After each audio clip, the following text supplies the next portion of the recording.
इल्म वल अदबी। दुरूद पाक पढ़िए। अल्लाहुम्मा सल्ली अला सय्यिदिना हबीबना मौलाना मुहम्मद मादिनी दूद व कलम अलैहि अबदा सलातो व सलाम अलैहि या रसूलल्लाह सल्लल्लाहु अलैहि वसल्लम। देखिए ये कोई तकलीफ का वक्त नहीं है। हम लोग जैसा बेवकूफ आदमी ऐसे मरवा में तकलीफ नहीं करता है। तो चले गए हमारे इमाम साहब जो हमको लेकर के आए तो उससे पूछवा भी देते। हमारे गांव में लोग सिर्फ दुआ के लिए बुला लेते हैं तो समझते हैं कि वो तकलीफ तो करेंगे नहीं लोगों में।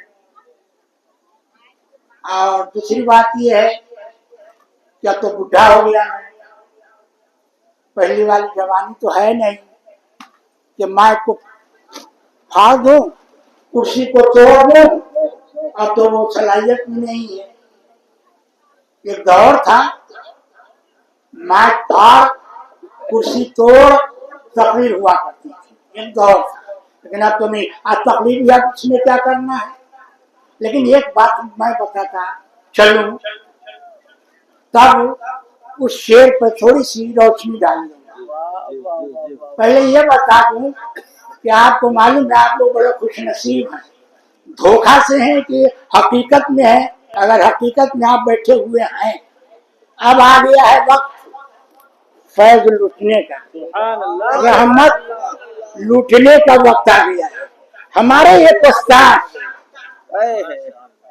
एक उस्ताद मंसूर अहमद रहमतुल्लाह तआला अलैह, वो फरमाया करते थे तकरीर में, सन 65 में 66 में उनके पास मैंने तालीम हासिल किया था। अभी मेरे पास एक किताब आई तसहीह के लिए, सही कर देने के लिए। मोतीगिर परसा एक जगह है, वहाँ एक मौलाना है बरकाती, क्या नाम है भूल रहे हैं, बरकाती है लगा हुआ उसमें, वारसी बरकाती। उन्होंने तरतीब दिया इस किताब को कि इस पे आप इसको देख भी दीजिए और हो सके तो आप कुछ लिख दीजिएगा। तो मैंने उस वाकया को लिखा है, कभी कभी अपनी तकरीर में भी उस वाकया को बयान किया है। आप सुनेंगे उस बात। वो तकरीर में फरमाया करते थे अक्सर और बेशतर, जब देखते कि लोग उठ उठ करके जाने लगे हैं तो वो फरमाया करते थे कि सुनो, जब रहमत बचने का वक्त होता है तो लोग उठ के भागते हैं, इसलिए इसके अंदर से बरकत आप उठ रही है। और एक मिसाल देते थे। अब मिसाल क्या देखते थे, वो इरशाद फरमाते थे कि देखो बकरियां कितने बच्चा दिया करती हैं। तो लोगों ने बताया कि हुजूर 1 2 3 4 हाई से हाई, वो भी बहुत कम है, चाहे रियर में ऐसा केस होता है। कहा कुत्ते के अंदर कितने बच्चा होते हैं, कुत्तियां कितने बच्चा दिया करती हैं। कहा हुजूर 6 7 8 9, कभी उससे भी आगे। फरमाते थे ये बताओ दुनिया में लोग कुत्ते को खाते हैं या बकरियों को खाते हैं। तो लोगों ने कहा, लोग कहते थे उसमें मजमा में कि हुजूर बकरियों को लोग खाते हैं। कहा बकरी तो मुसलमान खाते हैं। कहा कि हुजूर बकरा और भी खाते हैं। कहा कि जब खाते हैं तो खाने दो, खाने वाले पूरे दुनिया के लोग हैं। कहा हुजूर पूरी दुनिया के लोग हैं खाने वाले। तो इरशाद फरमाते कि अच्छा ये बताओ, जब पूरी दुनिया बकरियों को खाती है, 1 2 बच्चे देती है, लेकिन इतनी बरकत इसके अंदर है कि जहां देखो जहां ढूंढो आपको बकरियां मिल जाएंगी। बहुत ज्यादा तादाद मिलती कि नहीं मिलती है। आप कुत्ता को कौन खाता है? क्या मिसाल दिया है। कुत्ता को कौन खाता है?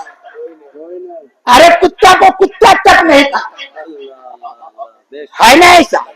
ये तो देखी हुई बात है आप लोगों की। कुत्ता को कुत्ता भी नहीं खाता है, लेकिन उसके अंदर बरकत क्यों नहीं। बकरियों के अंदर इस कदर बरकतें हैं कि आप जहां बकरियां मिल जाएंगी। तो आप खुद ही फरमाते कि सुनो, बात ऐसी है, कुत्ते भर रात जगते हैं। अच्छा, वाह वाह वाह वाह वाह। कुत्ते भर रात जगते हैं, और जब रहमत लेने की बात आती है तो वो कुत्ते सो जाते हैं। जिस वक्त रहमत बरसने का वक्त होता है कुत्ते सो जाते हैं। तो कुत्ता सोगा तो कुत्तियां भी सोएंगी, जाहिर सी बात है, सब सोते, उसका खानदान सो जाता है, तो उसको बरकत मिलेगी तो कहां से मिलेगी। अब बकरियों का हाल ये है कि भर रात सोती है, और जब रहमत बरसने का वक्त आता है तो वो जग करके नहीं।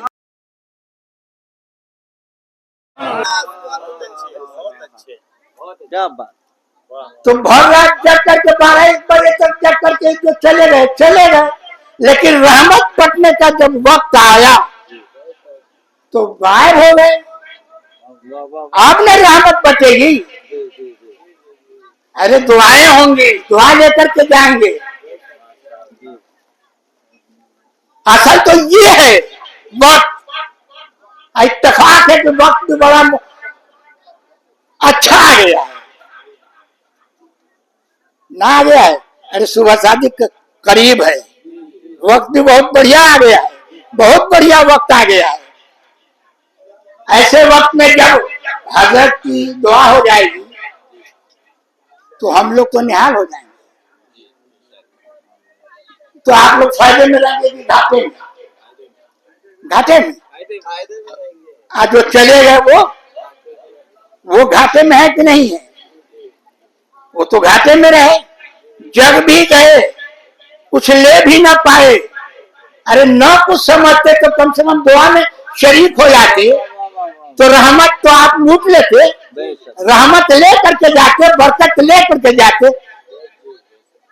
लेकिन आपने आयन वक्त पर हमारा साथ छोड़ दिया। हम तो शिकायत उन लोग, देखिए हजरत हम बहुत नाजुक आदमी है। मैं कह दूं अपने बारे में तो मैं पैदा हुआ बड़ी नजाकत में, बचपन खेला बड़े नजाकत में, जवान हुआ नजाकत में रहा, आज बूढ़ा हूं, 83 साल की उम्र में जा रहा हूं, नजाकत में पल रहा हूं। जो मैं खा लेता हूं तो मैं तो कहता हूं कि तुमने ख्वाब में नहीं देखा होगा, और ससुराल में भी नहीं खाया होगा, दावे के साथ। इसको मैं साबित कर दूं। जब ये बात लेने के लिए मैं गया था तो एक रोज अब्दुल कलाम ने खाना बैठ के खिलाया था, एक शाम, एक रोज नहीं, एक शाम। एक शाम प्रधानमंत्री ने और एक शाम एजुकेशन मिनिस्टर ने, 3 शाम तीनों के यहाँ खाया। और होटल में जो जहाँ हमको रखा गया था 700 का एक वक्त का हमारा खाना था उस जमाने में, 4 में अवार्ड लिया था हमने। और ऐसा ऐसा खाना जो मन में आया उठा के खा लीजिए, शुद्ध घी का खाना, नाश्ता जो कुछ है शुद्ध घी का। तो हम कहते हैं तो कुछ लोग कहते होंगे कि हाँ तो नहीं रहे हैं, तो घर में खाया ना खाया लेकिन खाया है, बहुत कुछ खाया है ना, घर में खाया है ना खाया है, खाया बहुत कुछ है। तो मेरे प्यारे, आज अभी देखिए आप, अभी हमारे सोने का वक्त था, इतना बैठने का वक्त नहीं था। मैंने 6 किताबें लिखी हजरत, मैंने 6 किताबें लिखी है। मेरी पहली किताब ही पे अवार्ड मिला था, नेशनल अवार्ड जो मिला मुझको, तारीख का पहला बरस, पहली किताब पे वो अवार्ड मिला था हमको। कुछ वजह है, उसको वजह बयान करेंगे तो उसके लिए मजमा भी नहीं है और वक्त भी नहीं है। लिखता भी हूँ वो सो करके, यहाँ तक के लोगों को शिकायत थी मदरसा मीडिया में कि हजरत तो कमर टेढ़ी करके तकिया लगा करके पढ़ाते हैं। जिस वक्त मैं पढ़ाता था तो आप लोगों की दुआ से पढ़ाता क्या था कि पढ़ाता था मिशकात शरीफ, बुखारी शरीफ, यही कुछ पढ़ाता उड़ाता था। हाँ,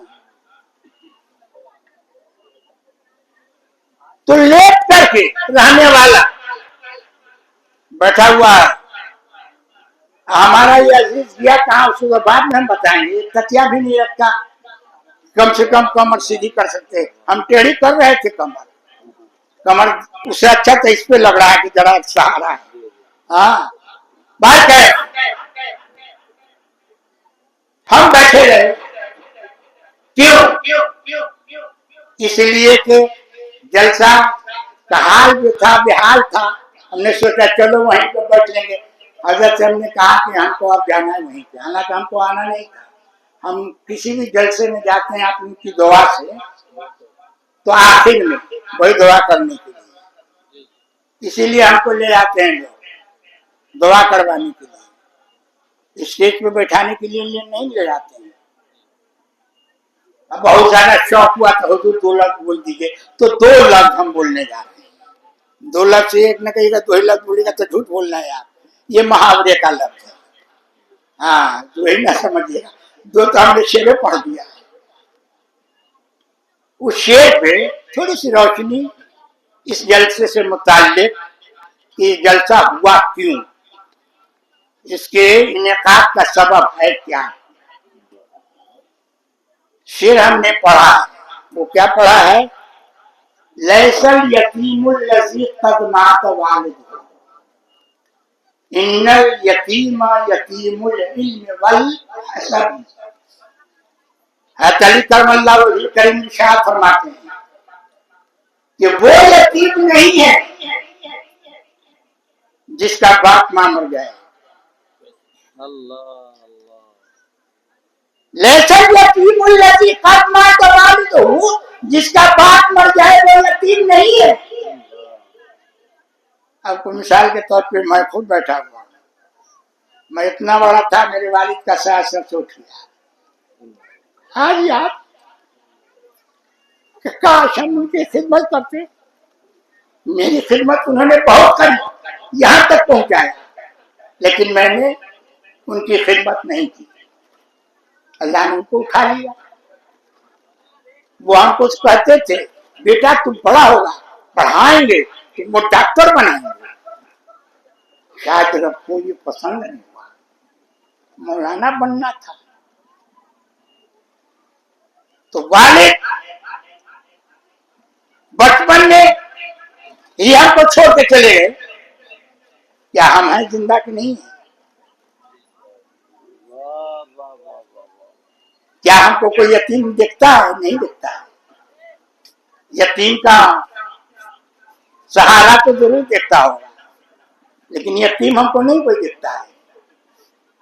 लैसल यतीमुल लज़ी क़द मात वालिदुहु इन्नल यतीमा यतीमुल इल्म वल हसब। जिसका हसब और नसब ठीक ना हो, जिसके पास इल्म ना हो, बेइल्म हो, वो यतीम है। यतीम कौन है? यतीम कौन है? इल्म न हो। सबसे बड़ा यतीम जिसको आपकी जुबान में टूगर कहते हैं, सबसे बड़ा टूगर यतीम वो है जिसके पास इल्म नहीं। दूसरा शेर हमने पढ़ा था, लैसल जमाल बिअस्वाबिन तुज़य्यनुना। कपड़ा पहनने से आदमी खूबसूरत नहीं होता है। कपड़ा पहनने से आदमी नहीं होता है। अच्छा हम खूबसूरत है कि नहीं है? अरे आप मानो ना मानो, दुनिया मानती है। आप मानो ना, लेकिन मैं तो कहता हूँ कि मैं कहाँ खूबसूरत हूँ, लेकिन दुनिया कहती है बड़े खूबसूरत है। क्यों? इल्म की बुनियाद पर, इल्म की बुनियाद पर दुनिया खूबसूरत कर रही है। लैसल जमाल बिअस्वाबिन तुज़य्यनुना इन्नल जमाल जमालुल इल्म वल अदब। खूबसूरती इल्म से आती है। खूबसूरती कहाँ से आती है? हाँ, कपड़ा पहनने से आदमी खूबसूरत नहीं होता है। आदमी खूबसूरत इल्म से होता है।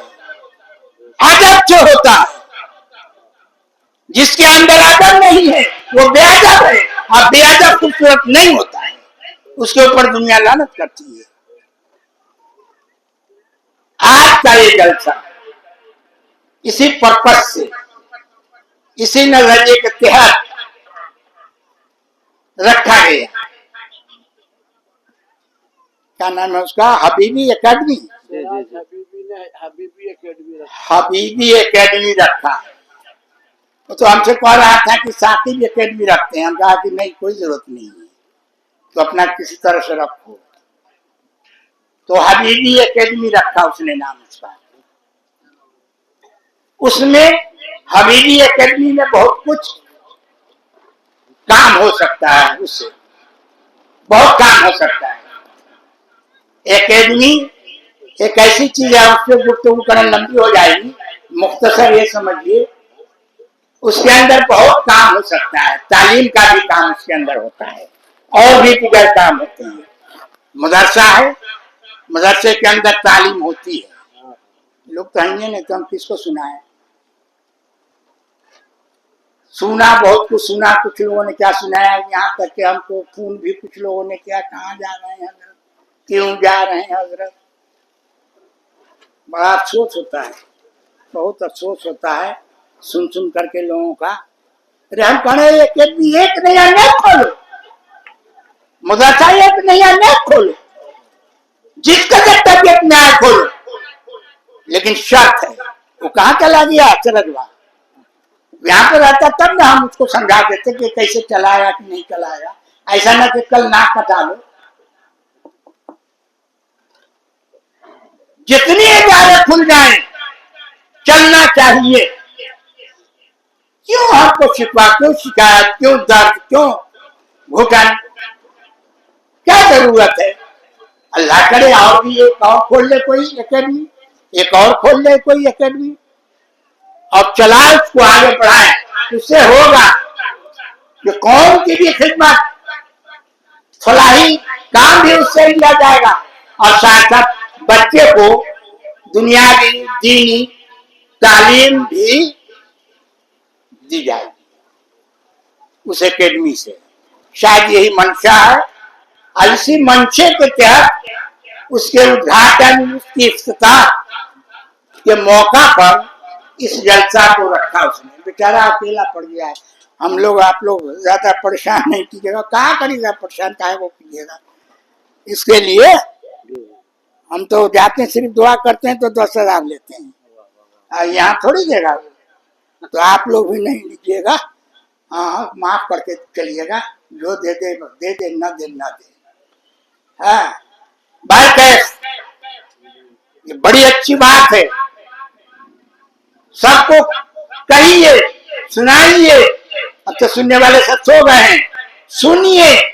एक नहीं अनेक एकेडमी अगर ब्रह्मपुरी में खुल जाए, खुशी की बात है। आप लोग बेचारे गरीब का साथ जरूर देंगे। देंगे कि नहीं देंगे? अरे देंगे कि नहीं देंगे? हाँ इंशाल्लाह कहीं ना। अरे दीजिए ना दीजिए, इंशाल्लाह कहिए कि देंगे। किसी की मदद करना चार तरह से है, दान में, दर में, सपने, कदर में। कोई पैसा दे करके मदद करता है, रुपया दे करके मदद करता है, कोई बात से मदद करता है, कोई चल करके मेहनत कर करके मदद करता है। जैसा देखते हैं वो लोग वैसा करते हैं। हम एक जगह तकरीर करने बोलने गए, बहुत जमाना पहले की बात है, जिस वक्त हम मुकर्रिर थे, तो तकरीर कर रहे थे, तो इत्तेफाक से हमको जहन में आया हम मदरसा कई खोल चुके हैं। बरेली में भी एक मदरसा मेरा चल रहा है, मेरा खोला हुआ मदरसा बरेली शरीफ में चल रहा है, और बहुत ऊंचे पैमाने पे वो अब चल रहा है। उस जगह का नाम है कस्बा धौरा टांडा, तो टाउन घोषित हो गया है। वहीं के मौलाना तथीर अहमद हैं, जो मेरे शागिर्द हैं, जो जामिया